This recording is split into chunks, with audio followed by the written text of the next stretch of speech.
Morning friends, তোমরা সবাই কেমন আছো? আশা করি তোমরা খুব খুব ভালো আছো। আমি রুমকিতে চলে এসেছি তোমাদের কাছে আবার নিউ একটি ব্লগ নিয়ে। হ্যাঁ, অনেক দিন বাদে কিন্তু একটা ব্লগ নিয়ে আসছে তোমাদের কাছে। অনেক কিছু ইনসিডেন্ট লাইফে ঘটে গেছে যেগুলো তোমাদের সাথে শেয়ার করা হয়নি। কিছু জিনিস হয়তো আমরা শেয়ার করি না বা শেয়ার করতে পারি না, কারণ আমরা তোমাদেরকে এন্টারটেনমেন্ট দিতে এসে সবসময়ের জন্য তোমাদের কাছে স্যাড নিউজগুলো যদি আমরা তুলে ধরি তো তোমরা বলো কীভাবে এন্টারটেনমেন্ট পাবে। তো তাই জন্যই আমি কিন্তু আগে তোমাদের সাথে কিছু জিনিস শেয়ার করিনি। নিশ্চয়ই করবো, অবশ্যই করব।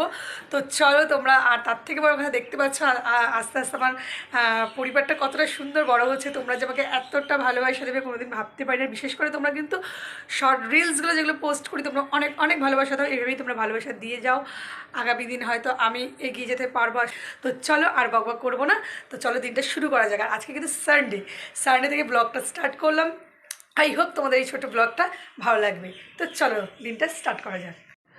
তো চলো কিচেনে তোমাদেরকে নিয়ে যাই। দেখো কিচেনে দেখতেই পাচ্ছ, কিচেনের অবস্থা প্রচণ্ড আজকে হজপাজ হয়ে রয়েছে। কোনো কিছু সেইভাবে গোছানো নেই, তোমাদেরকে তাওকে দেখিয়ে দিচ্ছি এক ঝলক। দেখো কী অবস্থা। তো আর আজকে সানডে, দাদাভাই বাড়িতে নেই, দাদাভাই বেরিয়েছে, কাজেই বেরিয়েছে। আর আমি বাজারে গেছিলাম, বাজার থেকে টুকিটাকি যে বাজারগুলো দরকার ছিল সেগুলো নিয়ে এসেছি। চিকেন এনেছি, একটু মাছ এনেছি, আর টুকিটাকি মোটামুটি সবজি কিন্তু বাড়িতে ছিল আর কিছু, তাই জন্য আলাদা করে সবজি আনিনি। আজকে সানডে তুইনের পড়া ছিল, সকাল সকাল তুইন পড়তে গেছিলো, এসে আরেক জায়গায় পড়া ছিল সেখানেও পড়ে এসছে। আর ব্রেকফাস্ট আমাদের সাথে শেয়ার করতে পারিনি।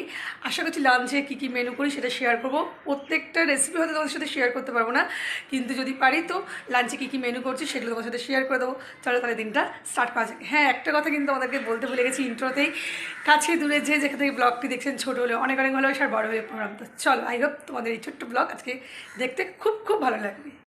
দেখতেই পাচ্ছ, দেখো ডাল কিন্তু হয়ে গেছে এখানে। আচ্ছা, এই ডালটা কী দিয়ে করছি সেটাও তোমাদেরকে বলে দিচ্ছি। শিম দিয়েছি, টমেটো দিয়েছি, ধনেপাতা দিয়ে ডালটা করলাম। আর এখানে দেখো বেতো শাক কেটে নিয়েছি, আর এই যে বেগুন, এই বেগুন দিয়ে বেতো শাকটা ভাজা করব। বেতো শাকটা ভাজার জন্য গরম করে তেল, ওর মধ্যে বেগুনগুলো ছেড়ে দিয়েছে। এই বেগুনগুলো লাল লাল করে একটু ভাজা হয়ে গেলে তার মধ্যে শাকটা দিয়ে দেবো, দিয়ে একটা কাঁচা লঙ্কা একটু ছিঁড়ে দিয়ে দেবো, ব্যাস তাহলেই হয়ে যাবে বেতো শাক ভাজা। আমি হালকা পাতলা রান্না খেতে সত্যি খুব ভালোবাসি, কারণ আমার নিজস্ব অনেক প্রবলেম রয়েছে, যার জন্য আমি ভীষণ তেল মশলা খাই না। হ্যাঁ, যেটার মধ্যে একদম তেল মশলা রাখলে সেটার মধ্যে দিই। একদম তেল মশলা ছাড়া তার মাছ মাংসটা খাওয়া যাবে না, তার জন্য হয়তো আমি দিই, মাছ মাংসেরও তেল মশলা ইউজ করি। কিন্তু সেরকম আমি এভরিডে খুব রিচ রান্নাটা করি না, কারণ আমার নিজস্ব অনেক প্রবলেম রয়েছে। সামনে টুইনের একটা অপারেশন হয়েছে, তোমাদের দাদাভাই তো খেতেই পারে না খুব রিচ রান্না। মাঝে সাঝে হলে সে ব্যাপারটা আলাদা। আর এটা দেখতেই পাচ্ছ মাংসের ঝোলে টকবক করে ফুটছে। আমি এই রেসিপিটা তোমার সাথে শেয়ার করলাম না, অনেকবার আগে শেয়ার করেছি বলে। আর এটা দেখতে পাচ্ছ, এটা বাঁধাকপি।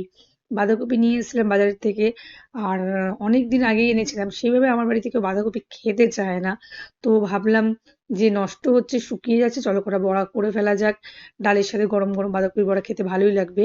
তো ওই জন্যই বাঁধাকপির বড়াটা তৈরি করে ফেলার জন্য বাঁধাকপিটা মেখে ফেলছিলাম। কি কি রান্না করেছি প্রথমেই দেখাচ্ছি। দেখো ভাত, দেখতেই পাচ্ছ গরম গরম ভাত হয়ে গেছে এখানে। আচ্ছা, এখানে দেখো, দেখতে পাচ্ছ কিনা বুঝতে পারছি না, এটা বেতো শাক ভাজা আছে বেগুন দিয়ে। এটা বাঁধাকপির যে বড়াটা করলাম সেই বড়া।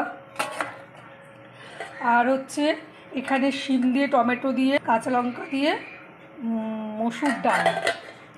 আর এই যে চিকেন কষা। আর এই দেখো চিকেনের কষা, একটু গ্রেভি রেখেছি, রাতে রুটি খাবো, দুপুরবেলা ভাত দিয়ে খাবো, এই জন্য। দেখতেই পারলে আজকে তাহলে কী কী রান্না করেছি। তো বন্ধুরা, তোমরা দেখতেই পারলে আজকে আমি কী কী রান্না করেছি। তো তোমাদের দাদাভাই এখনও আসেনি, আর এখন তুহিনকে খেতে দেবো। তুহিন খেয়ে নিয়ে ড্রয়িং ক্লাসে চলে যাবে। তারপর আমি আরও অনেক টুকরি কাজগুলো বাকি আছে, সেগুলো আমি সারবো।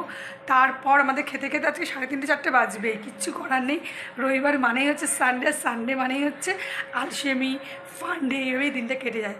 তো চলো ব্লগটাতে আমরা কন্টিনিউ করো। তো দেখতেই পাচ্ছ ঘড়িতে কিন্তু 4:20 বাজে।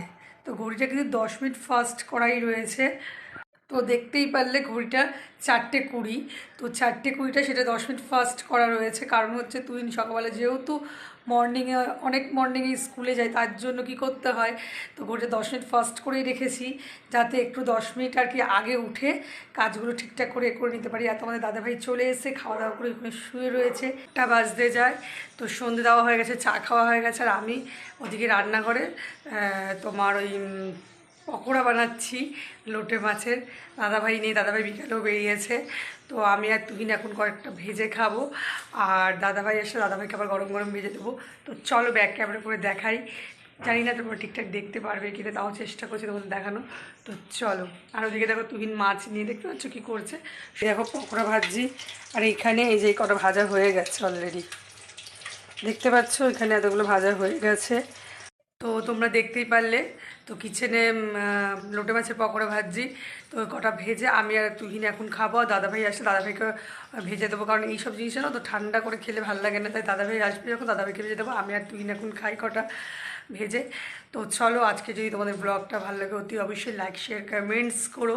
অনেক দিন পর একটা ছোট্ট ব্লগ তোমাদের সাথে আমি শেয়ার করছি। আর যেভাবে তোমরা ভালোবাসা দিচ্ছ, আশা করি এইভাবে ভালোবাসা দিয়ে আমার পাশে থাকবে। আজকের ব্লগটা আমি এখানেই এন্ড করছি। কালকে নিউ একটি ব্লগ নিয়ে আসবো। ততক্ষণ তোমরা সবাই ভালো থেকো, সুস্থ থেকো আর হাসি খুশি থেকো।